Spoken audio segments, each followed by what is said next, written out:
Is it more likely we get a break to the up or downside in your view, Glenn? Well, look, we can't definitively say that we've had the very last bit of downward movement. Certainly loads of on-chain data and the various indicators that we use to try and see where we are in a cycle are telling us that we're pretty much at the bottom. Bitcoin memulai awal tahun 2023 dengan harga di $16.600. Tetapi secara impresif per 18 Desember 2023, Bitcoin sudah menyentuh harga $40.700.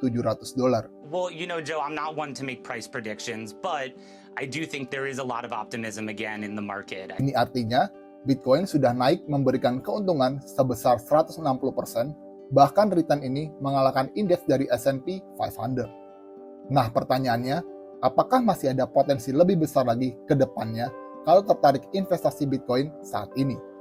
Di video kali ini kita akan bahas seberapa besar potensi Bitcoin ke depannya meskipun return di 2023 sudah setinggi itu, terutama bagi teman-teman yang ingin beli dan investasi Bitcoin untuk pertama kalinya. Disclaimer dulu, ini bukan saran untuk beli Bitcoin, hanya sharing dan berbagi cerita dari berbagai data yang ada. Pastikan untuk riset mandiri juga agar teman-teman bisa peroleh insight lebih luas lagi mengenai Bitcoin. Video ini dipersembahkan oleh OneKey. OneKey adalah hardware wallet sekaligus cold wallet untuk teman-teman investor kripto jangka panjang.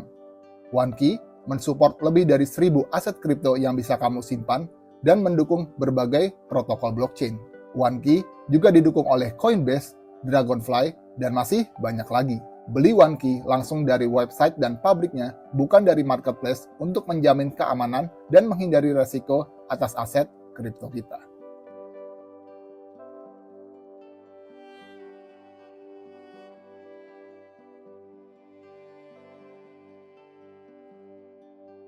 Yang pertama, Bitcoin bukan perusahaan, tapi bisa membalap market cap Tesla. Bitcoin sejak awal hadir ke dunia adalah bukan perusahaan, tanpa CEO, tanpa pemegang saham, dan juga tanpa marketing. Tetapi menariknya, per video ini dibuat, market cap Bitcoin ada di ranking 10 dengan nilai $842 miliar di atas Tesla, Visa, JP Morgan, ExxonMobil, Coca-Cola, bahkan Toyota, yang notabene adalah perusahaan dunia, punya CEO, dan punya tim marketing. Catatan impresif ini bisa diperoleh hanya dalam waktu 14 tahun, sebuah catatan yang tidak pernah diraih oleh berbagai perusahaan dan entitas yang sudah kita kenal saat ini, seperti Apple, Microsoft, Google, Facebook, Visa, Samsung, dan lainnya. Yang kedua, adopsi Bitcoin masih berada di level awal. Saat ini, meskipun nilai market cap Bitcoin sudah menyentuh angka $842 miliar, tetapi secara global, kita sebenarnya masih berada di level early adopter, yaitu 4%, masih jauh dari level late majority. Dan Bitcoin, jika kita bandingkan dengan indeks S&P 500 yang sudah ada sejak 1957, nilai Bitcoin saat ini baru 1/28 dari market cap S&P 500. Memang perbandingan ini terlihat masih kecil, namun secara kecepatan adopsi oleh masyarakat di seluruh dunia dalam waktu 14 tahun adalah waktu yang sangat singkat dan cepat. Yang ketiga, Bitcoin masih jauh dari harga all-time high yang sebelumnya. Bitcoin menembus all-time high pada harga $69.000 atau 1 tahun sesudah halving Bitcoin di 2020. Secara data, saat ini Bitcoin masih bisa ada potensi kenaikan lebih dari 40% lagi menuju harga all-time high sebelumnya. Berdasarkan historical data juga, harga Bitcoin akan naik signifikan beberapa bulan kemudian setelah Bitcoin halving dieksekusi hingga mencapai nilai all-time high yang baru. Menurut beberapa investor ternama, harga Bitcoin saat ini diproyeksikan akan menembus harga antara $100.000 hingga $250.000 di periode halving tahun depan. Yang keempat, ketertarikan para hedge fund dan perusahaan investasi. Mulai dari BlackRock, ARK Invest, Fidelity, WisdomTree, VanEck, dan berbagai hedge fund dan perusahaan investasi raksasa di sektor keuangan dunia sedang melakukan pengajuan untuk penerbitan Bitcoin Spot ETF. Yeah, well, thanks for having me on. Of course, I can't speak to Bitwise's filing or any specific filing, But I do think the tea leaves are pointing toward a potential approval. We have major issuers like BlackRock coming into the market saying we're ready for a spot Bitcoin ETF. But you were kind of skeptical. Yeah, I was skeptical because the early users it was heavily used for, let's say, illicit activities. And I think as it became more accessible, and also I do believe the role of crypto is, it's digitizing gold in many ways.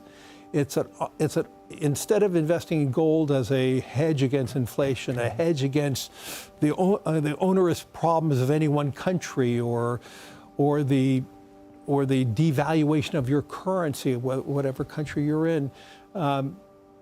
Let's be clear, Bitcoin is an international asset. It's not based on any one currency. Saat berbagai pengajuan Bitcoin Spot ETF ini disetujui, akan membuat masuknya money flow ke market Bitcoin begitu deras. Momentum ini juga akan membuat berbagai institusi finansial lainnya, seperti dana pensiun misalnya, juga akan bisa menjadikan Bitcoin sebagai pilihan instrumen aset. Pertanyaannya, apakah para manajer investasi dan pihak manajemen dari berbagai hedge fund dan perusahaan investasi tersebut adalah orang-orang yang bodoh sehingga mau berinvestasi di Bitcoin? Yang kelima, bertambahnya adopsi Bitcoin oleh negara. Kini, setelah El Salvador, Argentina berencana mensahkan Bitcoin sebagai legal tender. No sabemos bien qué son los Bitcoin, pero ya hay gente que lo pondera como una especie de alternativa monetaria. ¿Vos creés que es posible en Argentina esa discusión? A ver, ¿cuál es el punto? El punto es que lo primero que hay que comprender es que el Banco Central es una estafa. ¿Sí? Es un mecanismo por el cual los políticos estafan a las personas de bien con el impuesto inflacionario. El Bitcoin lo que está representando es la vuelta del dinero a su creador originario, que es el sector privado. El dinero es una invención del sector privado. El Bitcoin no, tiene un algoritmo y un día va a llegar a una determinada cantidad y no hay más. El Bitcoin es la reacción natural. Ini karena presiden terpilih Argentina yang baru, yaitu Javier Milei, merupakan sosok pecinta dan percaya masa depan Bitcoin. Bahkan, beliau juga secara terang-terangan terbuka berencana untuk menghapus Bank Sentral Argentina. What do you do with the central bank? Would you close it? At one point you made the joke that you were going to set it on fire. Well, what you do with the building is a problem of what you decide to do with it.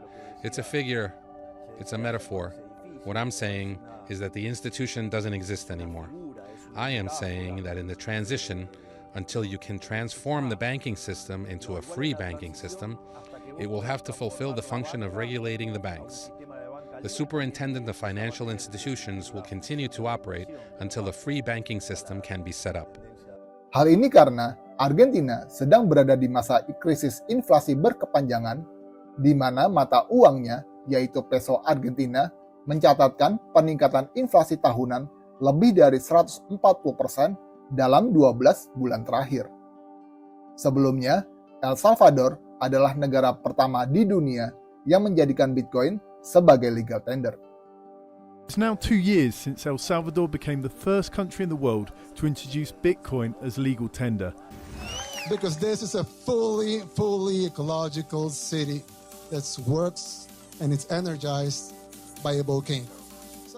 But so far, critics say, that building has yet to begun.